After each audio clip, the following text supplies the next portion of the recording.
lectura de hoy se encuentra en Hebreos capítulo 4, versos 14 al 16.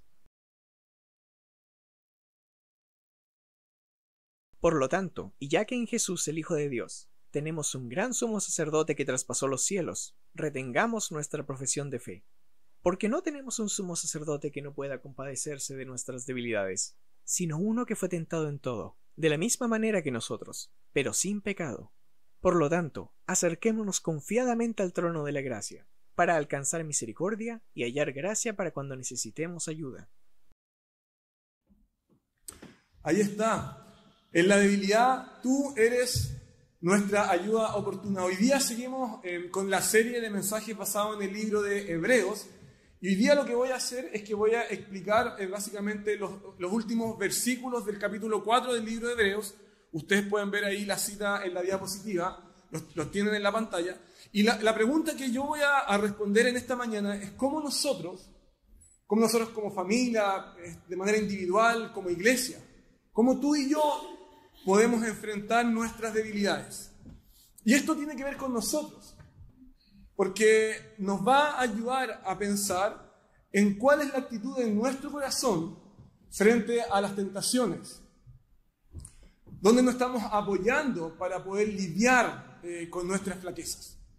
Cuando uno piensa en debilidades, en tentaciones, en flaqueza, cuando uno está luchando en la vida y el corazón se ve agobiado por el peso de las tentaciones, uno comúnmente escucha cosas como esta: tienes que ser más fuerte, o deja de pensar en eso. Cosas como esas escuchamos constantemente. Pero yo hoy día quiero proponerles que en lugar de pensar en ese tipo de cosas y dar ese tipo de consejos, quiero tratar de responder a esa pregunta: ¿cómo luchar con nuestras debilidades y flaquezas? Por medio de los últimos versículos del capítulo 4. Ya que en Jesús, el Hijo de Dios, tenemos un gran sumo sacerdote que traspasó los cielos, retengamos nuestra fe. Porque no tenemos un sumo sacerdote que no pueda compadecerse de nuestras debilidades, sino que uno que fue tentado en todo, en la misma manera o de la misma manera que nosotros, aunque sin pecado. Hoy día quiero proponerles solamente 2 puntos. Primero, Jesús se acuerda de nosotros. Y el segundo de ellos, Jesús se identifica con nosotros. Y cuando el autor te está diciendo que Jesús es un sumo sacerdote, te lo está diciendo de repetidas formas y te está diciendo que Él es no solamente un sacerdote o un sumo sacerdote, sino que te está diciendo que Él es un gran sumo sacerdote. Y esto nos debiese sonar familiar a cada uno de nosotros, porque lo que está haciendo el autor de Hebreos es que está tomando una imagen o un personaje del Antiguo Testamento. Lo que te está diciendo el autor de Hebreos en esta mañana es que Dios nos ha regalado un mediador entre Dios y nosotros. Y nos está enseñando la forma en la cual nosotros tenemos que relacionarnos con Dios.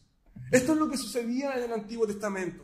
El pueblo, gente como tú y yo, lidiaba con las tentaciones, lidiaba con el engaño, con la flaqueza, con la debilidad. El pueblo era tentado y el pueblo pecaba. Y esto ofendía a Dios. Y cuando el pueblo pecaba contra Dios, Dios le había dado ciertos personajes. ¿Quiénes eran?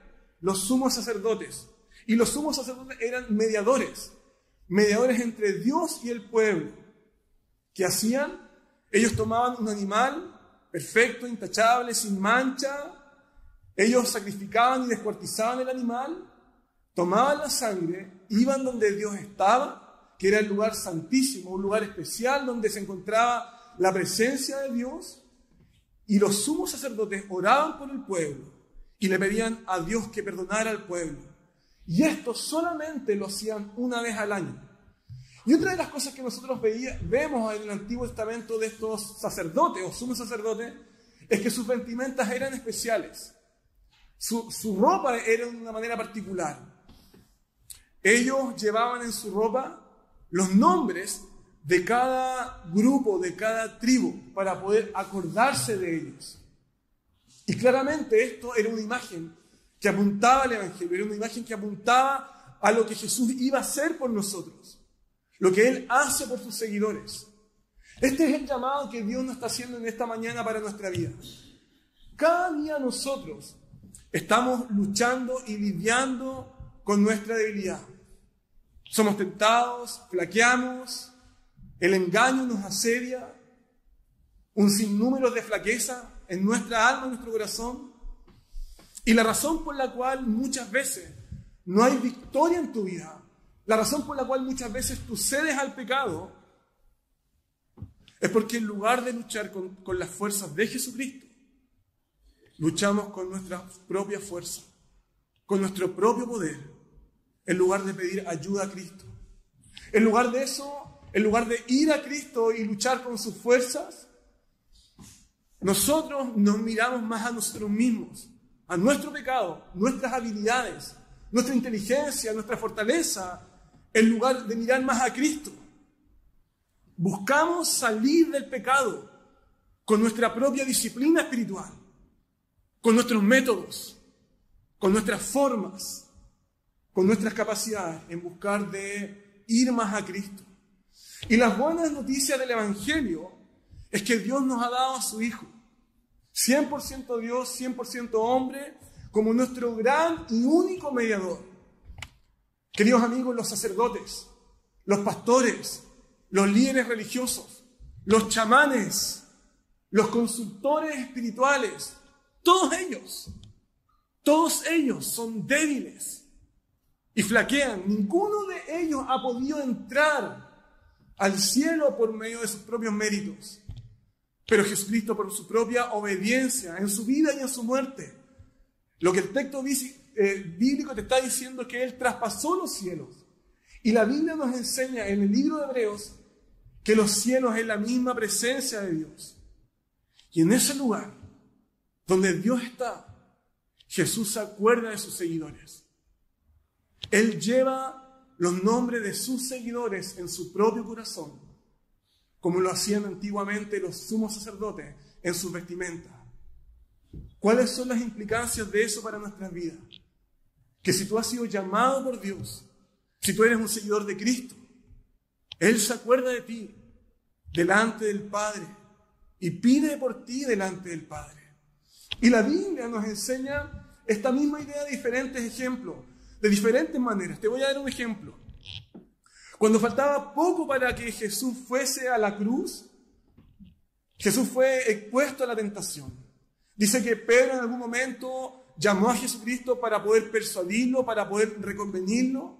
La tentación que Pedro iba a llevar hacia la vida de Jesús sería que Jesús se apartara del cristianismo, abandonar el cristianismo, abandonar el dolor, el sacrificio, que es lo que conlleva la vida cristiana. Y lo interesante de esto es que aunque Pedro abandonó por un momento a Jesucristo, Pedro no abandonó la vida cristiana, no abandonó el cristianismo. ¿Y saben por qué? Porque Jesucristo llevaba el nombre de Pedro en su corazón. Esto tú lo puedes ver en Lucas capítulo 22. El Señor dijo también: Simón, Simón, Satanás ha pedido sacudirlos a ustedes como si fueran trigo. Pero yo he rogado por ti para que no te falte la fe. Y tú, cuando hayas vuelto, deberás confirmar esto a tus hermanos. Entonces, ¿cuáles son las implicancias y las aplicaciones de esta verdad bíblica para nuestras vidas? Si Jesucristo es nuestro único y gran mediador, si Él es nuestro abogado, si Él es nuestra ayuda, si Él es nuestro soporte y nuestro apoyo, entonces cada uno de nosotros debe liberarse de la carga de los autosacrificios, de la autodisciplina para poder salvarnos a nosotros mismos. Si Jesús es tu único mediador, debes renunciar hoy día a todos los métodos ajenos a Jesús para poder vencer al pecado. Debes de dejar de confiar en tu disciplina espiritual. Debes de dejar de confiar en tu propia fe, en tus fuerzas. No importa el lugar donde tú te encuentres. No importa si tu fe es débil o tu fe sea madura. Si tú has sido hoy día llamado por Dios, llamado por su gracia, si has sido salvado por el amor de Dios, debes dejar de mirarte a ti mismo y tus fuerzas y tus capacidades y empezar a mirar a Cristo. Le decía a un grupo de hombres hace un par de días atrás que un autor dice que si tú te miras una vez a ti mismo, entonces debes mirar 10 veces más a Cristo. Y en esto consiste el cristianismo. Consiste en mirar a Cristo una y otra vez, confiar en lo que Él puede hacer por ti. Entonces, hoy día lo que yo te estoy proponiendo y lo que el libro de Hebreos nos dice, haz de Cristo tu apoyo, haz de Cristo tu ayuda en medio de la debilidad, aun cuando te falte la fe. Así que ahí está. Jesús se acuerda de nosotros delante del Padre y nos lleva en el corazón. La pregunta que estoy respondiendo esta mañana es cómo podemos enfrentar nuestras debilidades. Y el segundo punto de esta mañana es que Jesús no solamente se acuerda de nosotros y pide por nosotros, sino que también Jesús se identifica con nosotros. Y eso lo podemos ver en Hebreos capítulo 4, versículo 15. Porque no tenemos un sumo sacerdote que no puede compadecerse de nuestras debilidades, sino uno que fue tentado en todo, de la misma manera que nosotros, aunque sin pecado. El relato te está diciendo que Jesús se identifica con nosotros. ¿Y cómo lo hace? Él fue expuesto al pecado al igual que nosotros. Pero a diferencia de nosotros, Él no cedió, Él no claudicó, Él no retrocedió, sino que Él salió victorioso a través del poder. Y lo que nos está diciendo el relato bíblico es que Jesucristo fue expuesto a las mismas tentaciones y luchas que nosotros. En otras palabras, Jesús nos entiende. Él simpatiza con nosotros. Él se identifica con nosotros, pero de una manera mucho mayor de lo que nosotros creemos. Él conoce las tentaciones de nosotros en una categoría, en un conocimiento mucho mejor que nosotros mismos podemos conocer. De hecho, en el Antiguo Testamento, una de las características que tenía que tener el sumo sacerdote era que él tenía que solidarizar y compartir las debilidades del pueblo.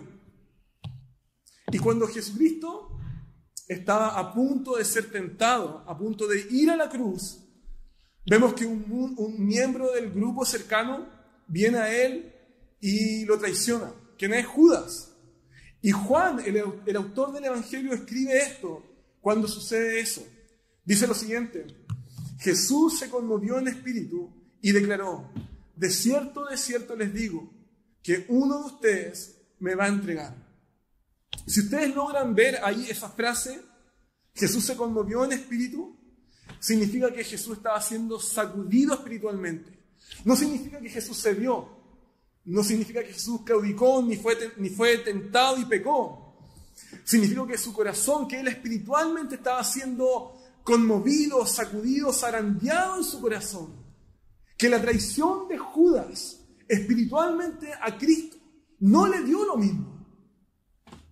Él se conmovió en espíritu. Él se identifica con nosotros. Su traición no le fue indiferente en alma, en espíritu y corazón. Así que ahí está la pregunta para nuestra vida. ¿Cuál es la empatía que tú más valoras en la vida? ¿Cuál es la empatía que más valoras en la vida? Lo que Jesús le está enseñando a sus discípulos es lo siguiente. Ustedes, como seguidores de Cristo, como creyentes, como cristianos, un día van a ser perseguidos. La gente nos va a menospreciar. La gente nos va a segregar. Van a ser considerados de menos valor por el mundo a causa de su fe cristiana. Y eso será muy difícil para tu vida. Pero lo que Jesús te está diciendo en esta mañana es que Él quiere que tú sepas que Él experimentó un sufrimiento y una tentación aún mucho mayor que tú. Y salió vencedor antes que nosotros lo fuésemos.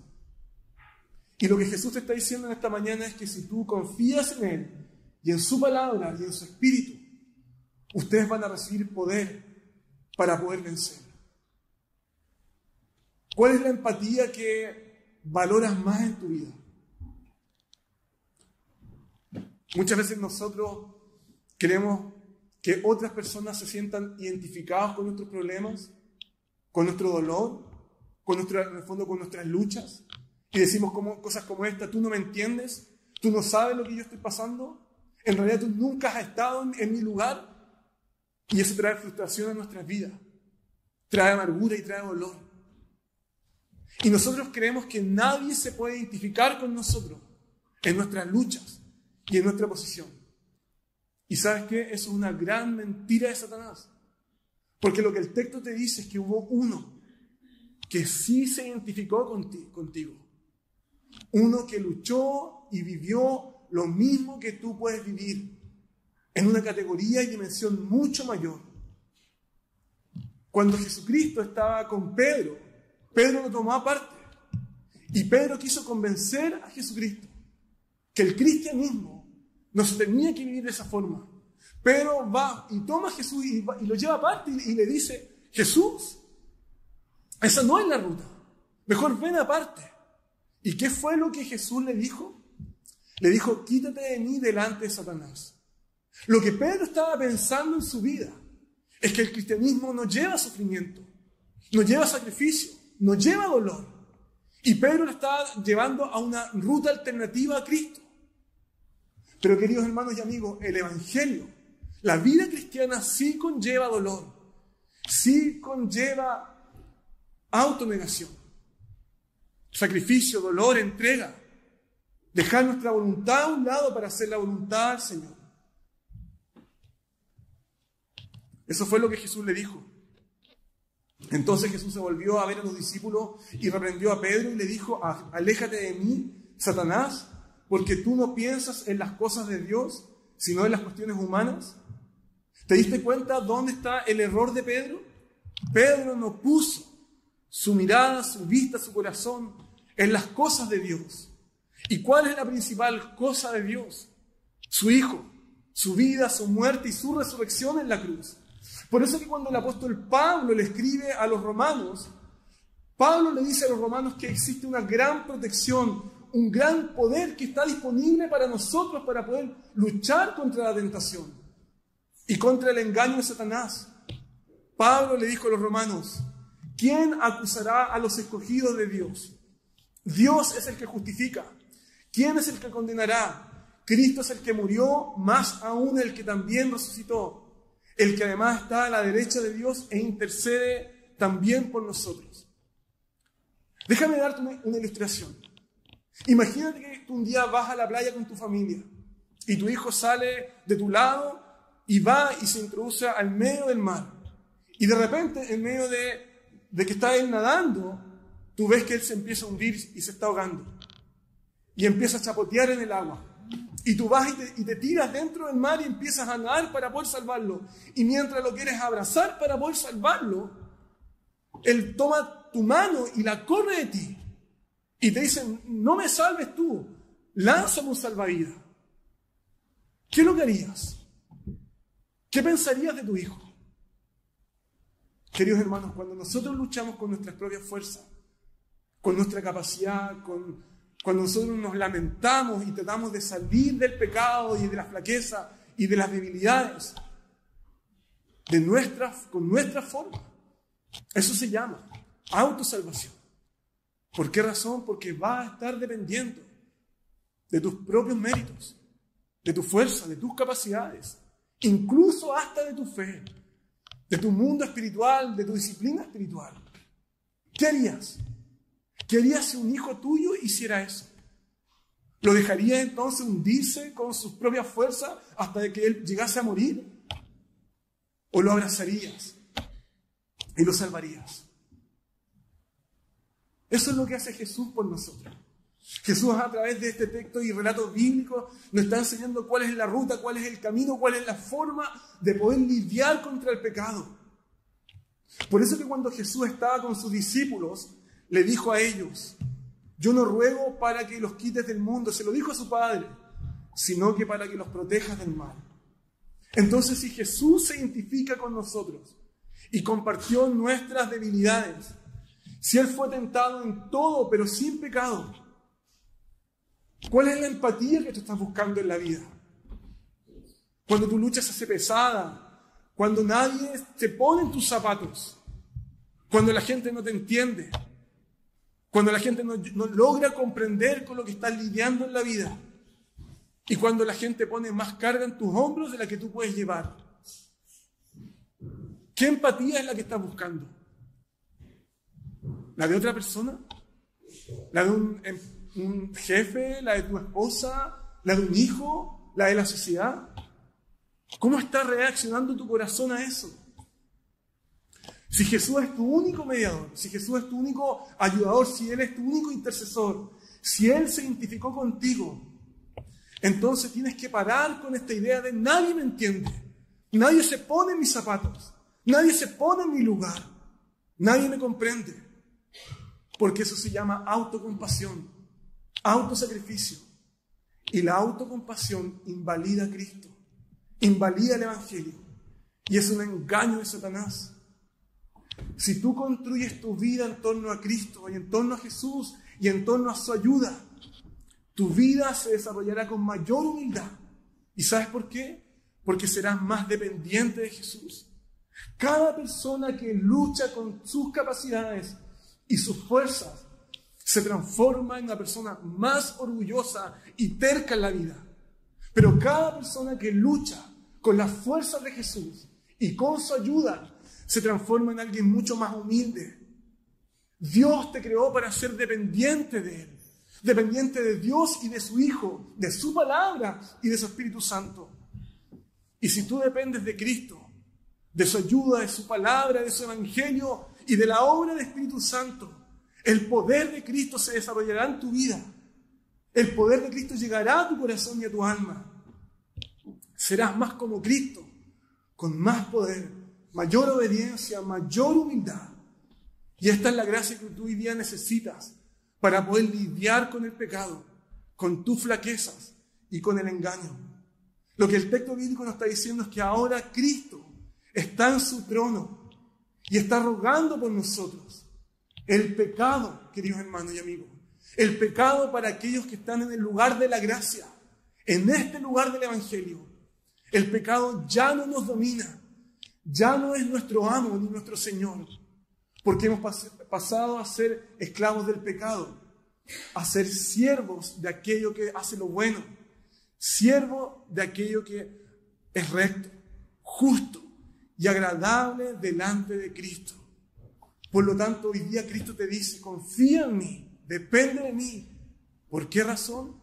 Porque Él lleva a sus seguidores en su corazón, porque Él se acuerda de nosotros, porque Él ora por nosotros y porque Él está delante del Padre pidiendo por nosotros. Que el Señor les bendiga, que podamos ser más como Cristo, hombres y mujeres humildes frente a Dios, como Cristo lo hizo frente a su Padre. Los quiero invitar entonces a que podamos orar al Señor.